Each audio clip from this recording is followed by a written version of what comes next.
The atmosphere inside the bustling cabin was electric as passengers prepared for the final leg of their journey. Laughter, quiet conversations, and the occasional clatter of luggage punctuated the air. Among the travelers was a young black couple, Marcus and Ayana, who had just started their honeymoon adventure. They were filled with excitement, their smiles uncontainable, as they whispered about the adventures that awaited them at their dream destination. Marcus, ever the gentleman, carefully stowed their bags in the overhead compartment, while Ayana settled into their seats by the window, her eyes gleaming with anticipation. But not everyone in the cabin shared their joyous mood. A sharp, cold voice cut through the warm hum of the passengers.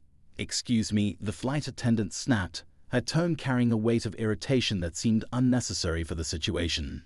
She was tall, impeccably dressed, and carried herself with an air of superiority that made her seem untouchable. A name tag read Cynthia, though she certainly didn't exude the warmth her name might suggest. From the moment she entered their section, it was clear she had taken an immediate and inexplicable disliking to Marcus and Ayana. It started small. Cynthia brushed past Marcus with an audible huff, ignoring his polite "good afternoon." When Ayana asked for a blanket, Cynthia rolled her eyes, muttering under her breath as if the simple request was an outrageous inconvenience. Marcus tried to laugh it off, whispering to Ayana that maybe Cynthia was just having a bad day, but Ayana's brows furrowed, sensing there was more to the situation. As the plane began taxiing down the runway, Cynthia's behavior escalated. She made snide remarks under her breath that were just loud enough to be heard. When Marcus leaned into Ayana to help her with her seatbelt, Cynthia interrupted with an exaggerated sigh, instructing them to keep their personal space in mind, though they were doing nothing out of the ordinary. Other passengers began to notice the tension, exchanging uneasy glances. Marcus, determined not to make a scene, kept his cool, but Ayana's patience was wearing thin. The turning point came when the drink service began. Marcus requested 2 glasses of sparkling water, and Cynthia's response was nothing short of shocking. "Figures," she said with a smirk, handing him the glasses with the grace of someone tossing scraps to a stray dog. The disdain in her voice was impossible to ignore. Ayana's cheeks flushed with anger as Marcus set the glasses down, his hand trembling slightly. "Excuse me, what did you mean by that?" Ayana asked, her voice steady but filled with quiet fury. Cynthia didn't bother to mask her contempt. "I think you know exactly what I mean," she replied, her tone dripping with condescension. The cabin fell silent. Every eye was now on their row, the tension palpable. Marcus and Ayana were stunned, their honeymoon joy replaced with a sense of disbelief and humiliation. But just as Marcus was about to respond, another voice cut through the silence. It wasn't a passenger or even a fellow flight attendant.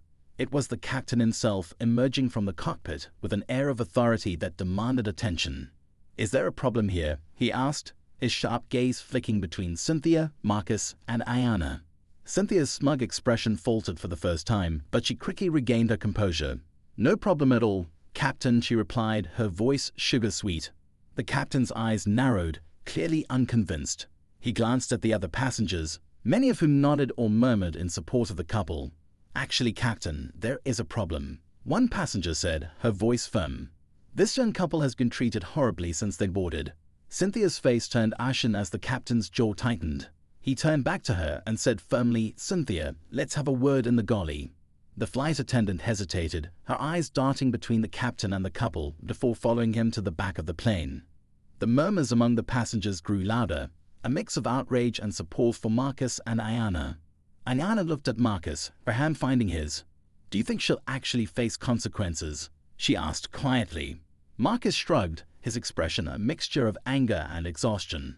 "I guess we're about to find out." What happened next would leave the entire plane stunned, and Cynthia would learn the hard way that some actions have immediate consequences. Cynthia disappeared into the galley with the captain, leaving behind an air of curiosity and tension that spread through the cabin like wildfire. Passengers leaned toward one another, whispering their thoughts and speculations. Many were outraged at what they had witnessed, while others seemed eager to see how the situation would play out. Ayana and Marcus sat quietly, their hands still intertwined, both processing what had just unfolded. For Marcus, the experience was a bitter reminder of moments he thought he had left behind. He grew up in a small town where looks of suspicion and subtle jabs at his character were a routine part of life. Even now, as a successful young entrepreneur, moments like these could cut deeper than he wanted to admit. Ayana, however, was not one to sit silently in the face of injustice. A schoolteacher with a fierce sense of right and wrong, she had always been the one to speak up, to challenge, to demand better. It was one of the things Marcus admired most about her, even if it sometimes made situations more complicated. She thought we wouldn't say anything, Ayana murmured, her voice tight with controlled anger. She thought we'd just sit here and take it. Marcus sighed, running a hand over his face. What was I supposed to do, Ayana? Cause a scene? Get escorted off the plane? You know how these things can go. His voice was calm, but there was a hint of weariness that Ayana recognized too well. I know, she said softly, squeezing his hand. But we're not alone this time. Did you see how many people spoke up? They saw it too. They know we didn't imagine it.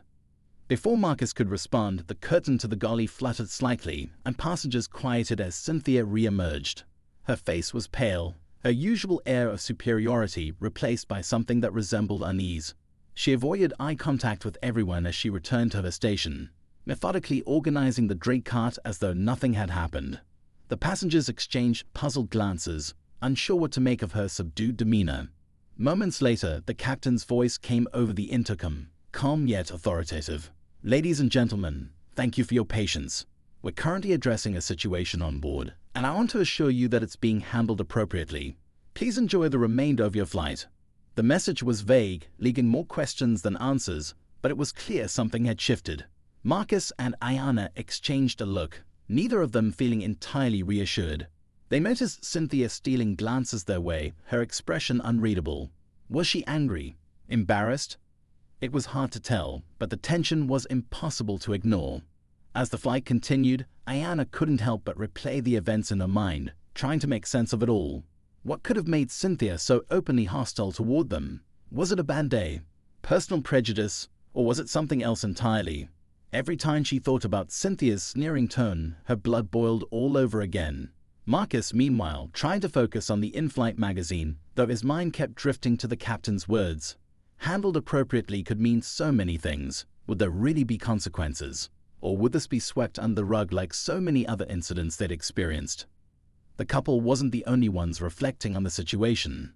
Across the aisle, a middle-aged woman named Linda was typing furiously on her tablet, documenting everything she had witnessed. A journalist by trade, Linda had a keen eye for stories that mattered, and this one had her full attention. She hadn't planned to get involved, but the blatant mistreatment she had seen was something she couldn't ignore. She glanced over at Marcus and Ayana, wondering if they realized just how many people on this flight were rooting for them.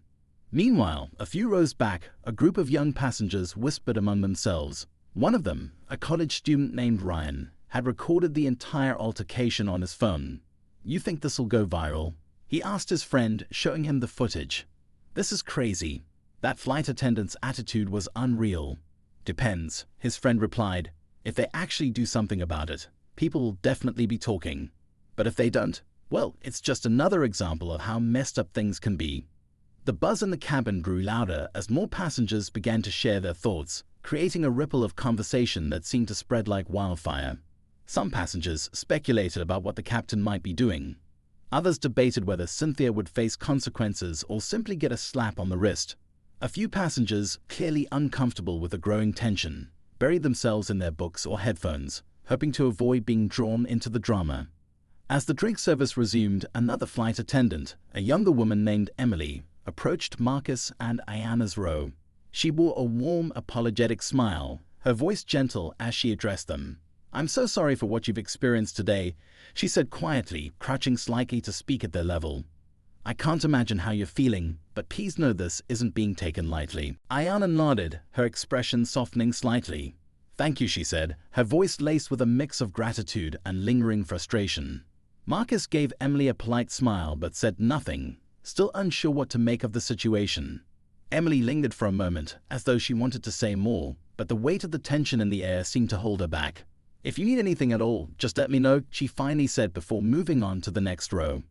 The gesture, though small, was enough to remind Ayana and Marcus that not everyone in the crew shared Cynthia's attitude. It was a sliver of humanity in an otherwise surreal situation, and for a moment, it eased the tightness in Ayana's chest. But the reprieve was short-lived. From her position at the front of the cabin, Cynthia kept darting glances at the couple, her lips pressed into a thin line. Her behavior had shifted, but it wasn't clear if it was out of regret or defiance. Whatever it was, it made Marcus uneasy. He couldn't shake the feeling that the situation wasn't over, that something else was brewing just beneath the surface.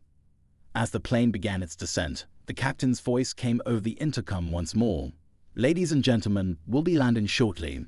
On behalf of the crew, thank you for flying with us today. We appreciate your understanding and cooperation."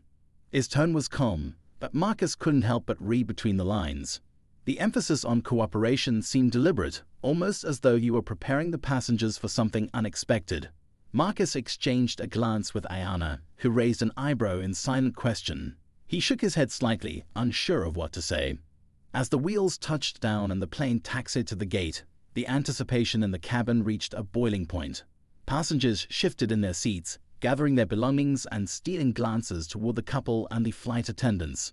Marcus and Ayana braced themselves, unsure of what would happen next, but certain that this flight was one they would never forget. What awaited them at the gate would be a moment they couldn't have predicted, one that would change the trajectory of their journey and Cynthia's career forever. As the plane reached the gate and the fastened seatbelt sign dinged off, passengers immediately began standing, retrieving bags from overhead compartments, and shuffling toward the aisle. There was an electric charge in the air, a mix of relief at having landed and anticipation about what might happen next. For Marcus and Ayana, the moment felt like being in a spotlight, even though no one was openly staring. The whispers, the stolen glances, it was impossible to ignore. Cynthia remained at her station near the front of the plane, her rigid posture a stark contrast to the usual cheerful demeanor flight attendants wore during the deplanning process. Her eyes flicked toward the door, where ground staff were waiting to enter, and then back toward the cabin. Something about her expression felt off, as if she were bracing herself for impact. As passengers began filing out, many slowed as they passed Ayana and Marcus, offering small nods of support or murmured words like "take care" or "good luck." It wasn't much, but it was enough to remind the couple that they weren't alone in this. A particularly vocal passenger, Linda the journalist, paused to address them directly. "I wrote everything down," she said in a firm, hushed tone. "If you need a witness or someone to back you up, you let me know." Ayana gave her a grateful smile. "Thank you, we might just take you up on that." Ryan, the college student with the video, lingered near the exit. "Hey," he whispered, holding up his phone discreetly. "I recorded the whole thing. If you need the footage, let me know." Marcus gave him a nod, his usual guarded demeanor softening. "Appreciate it," he said. "We'll keep that in mind." As the line moved forward, Marcus and Ayana stayed seated, waiting until most of the other passengers had left. Ayana glanced at Marcus, her voice low. "Should we just leave and deal with it later? Or do we wait and see what happens?" Before Marcus could answer, a man in a crisp uniform entered the cabin, accompanied by a woman in business attire. They moved with purpose, their eyes scanning the interior until they landed on Cynthia. The man, who introduced himself as the airline supervisor, spoke to her in a tone too low for anyone to hear clearly, but his expression made it clear that the conversation was serious. Ayana and Marcus watched as Cynthia's face shifted between defiance and discomfort. She gestured toward them at one point, her voice raising just enough for them to catch snippets of her words. "Misunderstanding. Didn't mean it like that. They're overreacting." The supervisor held up a hand, silencing her. His eyes shifted to Marcus and Ayana, and with a small nod he approached them. "Mr. and Mrs. Taylor," he began, glancing down at a notepad he carried. "We understand there was an incident on this flight involving a member of our crew. I'd like to personally apologize on behalf of the airline." Marcus and Ayana exchanged a look. "We appreciate that," Marcus said carefully. "But what happens next?" The woman in business attire stepped forward, her polished demeanor exuding control. "We're conducting an investigation," she said. "Our priority is ensuring all passengers feel safe and respected while flying with us. If you're willing, we'd like to have a conversation with you in the terminal." Ayana nodded. "We'll talk," she said firmly. "But this isn't just about an apology. This kind of behavior can't keep happening." "We understand," the supervisor said, his tone measured, "and we're taking this very seriously." As they exited the plane, Cynthia remained behind, her expression unreadable. Ayana couldn't help but wonder what was going through the woman's mind. Did she feel regret? Embarrassment? Or was she still clinging to the idea that she'd done nothing wrong? The questions churned in her mind, adding to the knot of tension in her chest. Once inside the terminal, Marcus and Ayana were led to a quiet conference room where the supervisor and the businesswoman introduced themselves more formally. The airline representatives asked them to recount the incident in detail, listening intently as Ayana and Marcus described Cynthia's tone, words, and behavior. They didn't hold back, but they also didn't embellish. The truth, as far as they were concerned, spoke for itself. As the meeting continued, it became clear that the airline was genuinely concerned about the situation. The businesswoman took meticulous notes, occasionally asking clarifying questions. "And you said other passengers witnessed this as well?" she asked. "Yes," Ayana replied. "Several people offered to back us up if needed. One of them even recorded it on video." The supervisor exchanged a glance with his colleague, their expressions unreadable. "That will certainly help," he said. "We'd like to follow up with those passengers if they're willing." Despite the professional tone of the conversation, Ayana couldn't shake the feeling that this was just the beginning. The airline might be making all the right moves now, but would they follow through? Would Cynthia face real consequences, or would this all be swept under the rug once the public's attention moved on? Meanwhile, outside the conference room, Linda was already on the phone with her editor, pitching the story in hushed but urgent tones. "It's not just about the incident," she said. "It's about accountability. People want to know these things won't keep happening." Ryan, too, was sharing the video with friends, debating whether to post it online. "If they don't handle it right, the public needs to know," he said. Back in the room, the airline representatives wrapped up the meeting with promises of follow-up and assurances that the matter would be dealt with swiftly. "We'll be in touch," the businesswoman said, standing to shake their hands. "Thank you for bringing this to our attention." As Marcus and Ayana walked out of the room, they couldn't help but feel a mix of emotions. Relief that they had been heard, frustration that they even had to go through this in the first place, and a lingering sense of uncertainty about what would come next. The couple returned to the main terminal, where other passengers from their flight were milling about, waiting for their connections or baggage. Many stopped to offer words of encouragement or share their own stories of witnessing similar incidents. It was heartening, but also overwhelming. As the crowd thinned and the adrenaline began to wear off, Marcus turned to Ayana. "You think they'll actually do something?" he asked, his voice low. "I don't know," she admitted. "But if they don't, we will. We have the witnesses. We have the video. We won't let this slide." Marcus nodded, his jaw tightening with determination. "Good," he said, "because neither will I." The couple left the airport that day with their heads held high, knowing the fight wasn't over but refusing to let it weigh them down. What they didn't know was just how far-reaching the impact of their stand would become. The ride home from the airport was quiet, but the air between Marcus and Ayana was anything but calm. Marcus gripped the steering wheel tighter than usual, his eyes fixed on the road ahead, while Ayana scrolled through her phone, checking for any updates or messages from the passengers who had offered their support. She found herself rereading texts from Linda and Ryan, both of whom had promised to stay in touch. A mix of gratitude and lingering frustration churned inside her. When they finally reached their apartment, Ayana sank onto the couch, her mind racing.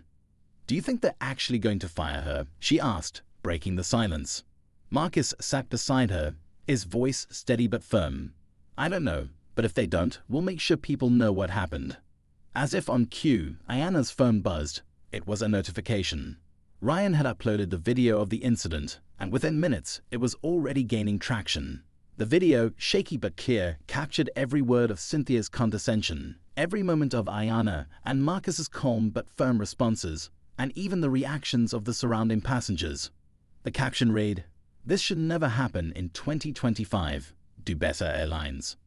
Ayana hesitated before opening the comment section, bracing herself for the inevitable mix of support and trolling. To her surprise, the majority of the comments were overwhelmingly positive. People were furious on their behalf, calling for accountability and tagging the airline repeatedly. Some even shared their own experiences with discrimination, creating a wave of solidarity in the comments. Marcus leaned over to glance at her screen. "It's already blowing up," he said, a hint of disbelief in his voice. Ayana nodded. "Yeah, but will it be enough? Or will they just try to spin it?" The next morning, Ayana's phone buzzed non-stop. The video had gone viral overnight, making its way onto news platforms and social media feeds worldwide. #GoBetterAirlines was trending, and even major outlets were picking up the story. Ayana and Marcus began receiving requests for interviews from journalists and influencers who wanted to amplify their voices. Despite the growing support, there was a palpable sense of unease. The attention was a double-edged sword. While it ensured the issue couldn't be ignored, it also brought with it the weight of scrutiny and pressure. Ayana found herself second-guessing every word she'd said, every choice she'd made in handling the situation. By mid-afternoon, their doorbell rang. Standing on their doorstep was Linda, the journalist from the flight, holding a notepad and wearing a determined expression. "I hope I'm not intruding," she said, stepping inside after Ayana invited her in. "I wanted to give you a heads up. The airline is holding a press conference this evening." Ayana's heart skipped a beat. "Do you think they're going to take real action, or just try to save face?" Linda hesitated. "It's hard to say. Public pressure is strong, but big companies have a way of dodging accountability. That's why I wanted to talk to you. If you're willing to share your side of the story, it could make a huge difference." Marcus exchanged a glance with Ayana. "What do you think?" he asked her. Ayana took a deep breath. "I think we have to. If we don't speak up, they might just sweep it under the rug." The rest of the afternoon was a blur of phone calls, emails, and preparations. Ayana and Marcus agreed to appear on a live-streamed interview with Linda just an hour before the airline's press conference. They knew the timing was crucial. It would ensure their voices were heard before the company had a chance to control the narrative.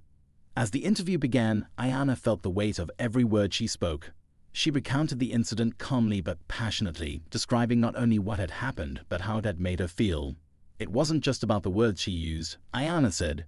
"It was the tone, the assumption that we didn't belong. That's what hurt the most." Marcus chimed in, his voice steady and firm. "We just want accountability. Not just for us, but for everyone who's ever been made to feel less than while trying to travel or live their lives." The interview was raw, emotional, and unfiltered. By the time it ended, viewers flooded the chat with messages of support and outrage. Linda, visibly moved, wrapped up the segment with a plea to the airline. "The ball is in your court now," she said, staring directly into the camera. "Let's see if you're willing to do the right thing." As the evening wore on, Ayana and Marcus sat together on the couch, their nerves on edge as they waited for the press conference to begin. When it finally aired, the tension in the room was palpable. The airline CEO, a polished man in a tailored suit, stood at a podium, flanked by the supervisor and the businesswoman they'd met at the airport. The CEO's opening remarks were carefully crafted, acknowledging the incident and emphasizing the company's commitment to diversity and inclusion. But as he continued, his tone grew more serious. "We have reviewed the reports from passengers and our staff, as well as video evidence of the incident," he said. "Our findings are clear, and we will be taking immediate action." Ayana and Marcus leaned forward, their breath caught in their throats.